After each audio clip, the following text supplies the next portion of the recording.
ಸದ್ಯಕ್ಕೆ 22 ಕ್ಷೇತ್ರಗಳಲ್ಲಿ ಭಾರತೀಯ ಜನತಾ ಪಕ್ಷ ಮುನ್ನಡೆಯನ್ನು ಸಾಧಿಸಿದರೆ ಕೇವಲ 10 ಕ್ಷೇತ್ರಗಳಲ್ಲಿ ಮಾತ್ರ ಆಮ್ ಆದ್ಮಿ ಪಕ್ಷ ಮುನ್ನಡೆಯನ್ನು ಸಾಧಿಸಿದೆ. ಸಿಂಪಲ್ ಮೆಜಾರಿಟಿಗೆ ಬೇಕಾಗಿರುವಂಥದ್ದು 36 ಸೀಟ್ಗಳು. ಈಗ ಸದ್ಯಕ್ಕೆ 34 ಸೀಟ್ಗಳ ರಿಸಲ್ಟ್ ಅಪ್ಡೇಟ್ ಸಿಗ್ತಿದೆ. 23 ಕಡೆಗಳಲ್ಲಿ ಭಾರತೀಯ ಜನತಾ ಪಕ್ಷ ಮುನ್ನಡೆಯನ್ನು ಸಾಧಿಸಿದೆ. ಬಹುತೇಕ ಅವರು ಬಹಳ ವೇಗವಾಗಿ ಬಹುಮತದ ಕಡೆಗೆ ದಾಪುಗಾಲಿಡ್ತಿರುವಂತೆ ಕಾಣ್ತಾ ಇದೆ. ಅನ್ಲೆಸ್ ಆಮ್ ಆದ್ಮಿ ಪಾರ್ಟಿ ಇನ್ನೂ ಚೇತರಿಸಿಕೊಳ್ಳುತ್ತಾ ಅಂತ ನೋಡಬೇಕಾಗಿದೆ. ದಿನೇಶ್, ಈಗ ನಮ್ಮ ಕಾಂಗ್ರೆಸ್ ಮತ್ತು BJP ಇವೆರಡು ಕಾನ್ಸೆಪ್ಟ್ ಏನಿದೆ ಅಂದರೆ ಕಾರ್ಪೊರೇಟ್ ದಂಧೆನಲ್ಲಿ ಇದೆ. ಈ ಕಾರ್ಪೊರೇಟ್ ದಂಧೆ ಯಾವಾಗ AAP ಬಂದುಬಿಟ್ಟು ಮುಚ್ಕೊಂಡು ಹೋಗೋಕ್ಕೆ ಪರಿಸ್ಥಿತಿ ಆಯಿತು, ಸರ್ಕಾರಿ ದಂಧೆ ಸ್ಟಾರ್ಟ್ ಆಯಿತು, ಇವರಿಬ್ರಿಗೂ ಅದು ಸಹಿಸೋಕ್ಕಾಗ್ತಾಯಿಲ್ಲ. ಇವತ್ತು ಮ್ಯಾಕ್ಸಿಮಮ್ ಸ್ಕೂಲ್ಗಳು, ಆಸ್ಪತ್ರೆಗಳು ಯಾರ ಕಂಟ್ರೋಲಲ್ಲಿದೆ? ಕಾಂಗ್ರೆಸ್ಸು ಮತ್ತು BJP ಲೀಡ್ರ್ಗಳ ಮುಷ್ಟಿಲಿದೆ. ಈಗ ಅವ್ರ ದಂಧೆಗಳು ನಿಂತೋಗ್ತಾ ಇದೆ. ಆ ದಂಧೆಗಳು ನಿಂತೋಗ್ತಾ ಇರೋದಕ್ಕೆ AAPನ ಏನಾದರೂ ಮಾಡಿ ಮುಚ್ಚಾಕಬೇಕು. ಇದು ಇವರ ಮುಖ್ಯ ಉದ್ದೇಶ ಆಗಿರೋದು. ಯಾಕಂದರೆ ಇಡೀ ದೇಶದಲ್ಲಿ ಸರ್ಕಾರಿ ವ್ಯವಸ್ಥೆ ಮೇಲೆದ್ದರೆ ಕಾರ್ಪೊರೇಟ್ ದಂಧೆಗೆ ಯಾರು ಹಣ ಚೆಲ್ತಾರೆ? ಜನರುಗಳು. ಇದಕ್ಕೋಸ್ಕರ ಇವರು ಎಲ್ಲ ಸೋರ್ಸ್ಗಳು, ಏನು ಹಣ ಇರ್ಬೋದು, ಹೆಣ್ಣ ಇರ್ಬೋದು, ಗುಂಡಾಗಳಿರ್ಬೋದು, ಇನ್ಕ್ಲೂಡಿಂಗು ಇವಾಗ ನೋಡಿ ಇನ್ನೊಂದು ಹೇಳಬೇಕು ಅಂದರೆ ಇನ್ನೂ ಮುಂದೆ ಹೋಗಿ ಈಗ ಏನು election chief of election commissioner ಅವರ ಸೆಲೆಕ್ಷನ್ನಲ್ಲೂ ಕೂಡ ಏನು ಚೀಫ್ ಜಸ್ಟಿಸ್ ಆಫ್ ಇಂಡಿಯಾ ಅವರೂ ಕೂಡ ತೆಗೆದಾಕ್ಬಿಡ್ತಾರೆ. ಅಂದರೆ ಸೂರ್ಯನ ಭಾಷಣ ಮಾಡಿದ್ರೆ ಹೆಂಗೆ ಅಂತ. ಅಲ್ಲ ಸೋಲಿನ ಹಂತಕ್ಕವರೆಗೆ ಹೋಗಿಲ್ಲ. ಇಲ್ಲ ಸೋಲ್ಗೆ ಹೋಗಿಲ್ಲ, ನಾವು ಸೋಲಕ್ಕೆ ಹೋಗಿಲ್ಲ. ನಾವು ಹೇಳ್ತಾ ಇರೋದು ಸೋತಿಲ್ಲ, ನಾವು ಗೆಲ್ತೀವಿ ಅಂದರೆ ಇವ್ರ ಮಾತಿಗೆ ಹೇಳ್ತಾ ಇರೋದು.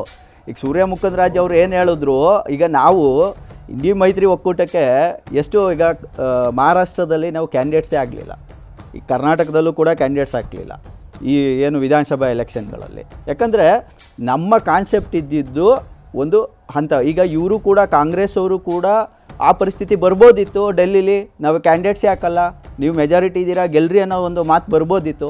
ಯಾಕೆ ಬರಲ್ಲ ಅಂದರೆ ಅದನ್ನು ನಾನು ಹೇಳ್ತಾ ಇರೋದು. ಅಂದರೆ ದೇರ್ ಕಾನ್ಸೆಪ್ಟ್ ಕ್ಯಾಂಡಿಡೇಟ್ ಹಾಕಿದಾಗಲೇ ತಾನೆ ನೀವು 67 ಗೆದ್ದಿದ್ದು. ಅವ್ರು ಕ್ಯಾಂಡಿಡೇಟ್ ಹಾಕಿದಾಗ ತಾನೆ ನೀವು 62 ಈ ಸಲ ಅವರು ಈ ಬಾರಿ ಹಾಕಿ ನಿಮ್ಗೆ ಈ ಸಲ ಹೋಗ್ಬೋದಿತ್ತು.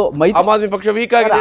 ಮೈತ್ರಿ ಒಕ್ಕೂಟಗಳು ಇರಲಿಲ್ಲ. ನಾಯಕರ ಈ ಮೈಂಡ್ ಸೆಟ್ ಆಪನ್ನ ಸೋಲಿಸ್ತಾ ಇಲ್ವಾ ಹಂಗಾದ್ರೆ ಅಂತ. ಯಾಕಂದ್ರೆ ನೀವು 67 ಗೆದ್ದಾಗ ಅಥವಾ ನೀವು ಅದಕ್ಕಿಂತ ಮುಂಚಿತವಾಗಿ 21 ಗೆದ್ದಾಗ ನೀವು ಕಾಂಗ್ರೆಸ್ ಅನ್ನ ಎದುರಿಸಿರುವಂಥದ್ದು. ಶೀಲಾ ದೀಕ್ಷಿತ್, ನಾನು ಅದಕ್ಕೆ ಉದಾಹರಣೆ ಕೊಟ್ಟಿದ್ದು. 13ರಲ್ಲಿ ಶೀಲಾ ದೀಕ್ಷಿತ್ ಅವ್ರನ್ನ ಎದುರಿಸಿರುವಂಥದ್ದು. 15ರಲ್ಲಿ ಗೆದ್ದಿರೋದು ಬೇರೆ ನವದೆಹಲಿಯಲ್ಲಿ. 13ರಲ್ಲಿ ಸಿಟ್ಟಿಂಗ್ ಚೀಫ್ ಮಿನಿಸ್ಟರ್, 15 ವರ್ಷ ಆಡಳಿತ ನಡೆಸುವಂಥವ್ರು, ಮಹಿಳೆ. ಮತ್ತು ಆ ಕಾನ್ಸ್ಟಿಟ್ಯೂನ್ಸಿಯ ಪ್ಯಾಟರ್ನ್ ನೋಡಿದಾಗ ಎಲ್ಲೋ ಒಂದು ಕಡೆಯಲ್ಲಿ ಇಲ್ಲಿ ನಿಜಕ್ಕೂ ಆಮ್ ಆದ್ಮಿ ಪಕ್ಷ ಗೆಲ್ಲುತ್ತಾ ಅನ್ನುವಂಥ ಅನುಮಾನ ಇದ್ದಂಥ ಕಾನ್ಸ್ಟಿಟ್ಯೂನ್ಸಿಯಲ್ಲಿ ಒಂದು ರಿಸ್ಕನ್ನು ಅವು ತೆಗೆದುಕೊಂಡು ಗೆದ್ದಿರುವಂಥದ್ದು ಇತಿಹಾಸ. ಅದಕ್ಕೆ ಅವತ್ತು ಕೇಜ್ರಿವಾಲ್ ಅವರ ಬಗ್ಗೆ ಬಹಳ ದೊಡ್ಡ ವಿಶ್ವಾಸ ಆ ಪಕ್ಷದ ಕಾರ್ಯಕರ್ತರಲ್ಲಿ ಬಂದಿದ್ದು.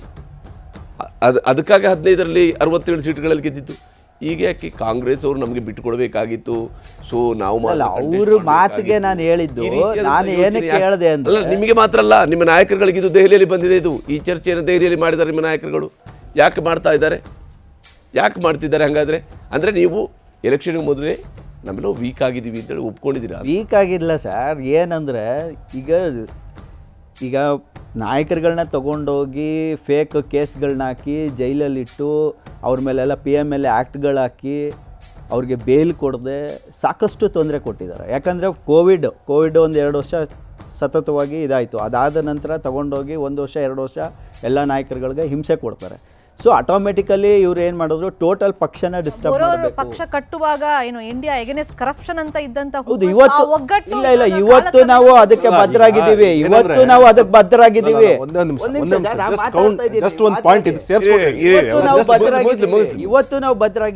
ಇವರು ಸ್ವದೇಶಿ ಅಂತ ಏನು ಮಾಡ್ತಾ ಇದ್ದಾರೆ? ಇವತ್ತು BSNL ಆಸ್ತಿಗಳನ್ನೆಲ್ಲ ಮಾರ್ತಾ ಇದ್ದಾರೆ. ದೇಶಿ ನಾವು ಇಂಡಿಯಾನ ಶೈನ್ ಮಾಡ್ತೀವಿ, ಭಾರತನ ಶೈನ್ ಮಾಡ್ತೀವಿ. ಇವತ್ತು ಸರ್ಕಾರಿ ಸ್ವಾಮ್ಯದ ಕಂಪ್ನಿಗಳನ್ನೆಲ್ಲ ಮಾರ್ತಾ ಇದ್ದಾರೆ. ಸರ್ಕಾರಿ ಸಂಸ್ಥೆಗಳನ್ನ ನಡ್ಸೋಕ್ಕಾಗ್ತಾ ಇಲ್ಲ, ಅವ್ರ ಕೈಲಿ ಸಂಬಳ ಕೊಡೋಕ್ಕಾಗ್ತಾ ಇಲ್ಲ. ಮತ್ತು ಇವತ್ತು ವಿದ್ಯುತ್ತು ದೊಡ್ಡ ಸ್ಕ್ಯಾಮ್ ಮಾಡಿಟ್ಟಿದ್ದಾರೆ ಇಡೀ ದೇಶದಲ್ಲಿ. 2 ರೂಪಾಯಿ ಕೂಡ ವಿದ್ಯುತ್ತನ್ನು 8 ರೂಪಾಯಿ 10 ರೂಪಾಯಿಗೆ ಮಾರ್ತಾ ಇದ್ದಾರೆ. ಅದಕ್ಕೆ ಅಮೆರಿಕ ಏಜೆನ್ಸಿಗಳು ಬಂದು FBI ಇಲ್ಲಿ ಬಂದು ಅರೆಸ್ಟ್ ಮಾಡ್ತಾರೆ. ಆಮೇಲೆ ನಾವು ನೋಡಿ ಇಲ್ಲ ಮೇಡಮ್, ನಾವು ವಿದ್ಯುತ್ತನ್ನ ಯಾವ ರೀತಿ ಇದು ಮಾಡ್ತಾ ಇದ್ದೀವಿ ಅಂದರೆ, ಫಾರ್ ಎಕ್ಸಾಂಪಲ್ ಇವತ್ತು ಪಂಜಾಬಲ್ಲಿ ನಿಂತೋಗಿದ್ದ ಶಾಖೋತ್ಪನ್ನ ಕೇಂದ್ರಗಳು ಪ್ರೈವೇಟ್ ಕಂಪ್ನಿಗಳನ್ನ ಪರ್ಚೇಸ್ ಮಾಡಿದ್ದೀವಿ. ಸರ್ಕಾರ ಪರ್ಚೇಸ್ ಮಾಡಿ ನಮ್ಮ ಕೋಲ್ ಮೈನಿಂಗ್ಗಳನ್ನ ಓಪನ್ ಮಾಡಿ ನಾವೇ ವಿದ್ಯುತ್ ಪ್ರೊಡಕ್ಷನ್ ಮಾಡಿ 70 ಪೈಸೆಗೆ ವಿದ್ಯುತ್ತನ್ನು ಪ್ರೊಡಕ್ಷನ್ ಮಾಡ್ತಾಯಿದ್ದೀವಿ. 1ರಿಂದ 70 ಪೈಸೆಗೆ ಜನರಿಗೆ ನಾವು ಉಚಿತವಾಗಿ 300 ಯೂನಿಟ್ ಕೊಡ್ತಾ ಇದ್ದೀವಿ, ರೈತರಿಗೆ 24 ಗಂಟೆ ಕರೆಂಟ್ ಕೊಡ್ತಾ ಇದ್ದೀವಿ. ಇದನ್ನು ಇದುವರೆಗೆ ಯಾರೂ ಮಾಡಿಲ್ಲ. ಇದನ್ನು ನಾವು ಮಾಡಿ ತೋರಿಸಿದ್ವಿ. ಸರ್ಕಾರಿ ಸ್ವಾಮ್ಯಗಳು ಪ್ರೈವೇಟ್ ಕಂಪ್ನಿಗಳ ಪರ್ಚೇಸ್ ಮಾಡಿ ನಡೆಸುವಂಥ ಯೋಗ್ಯತೆ ಸರ್ಕಾರಕ್ಕಿದೆ.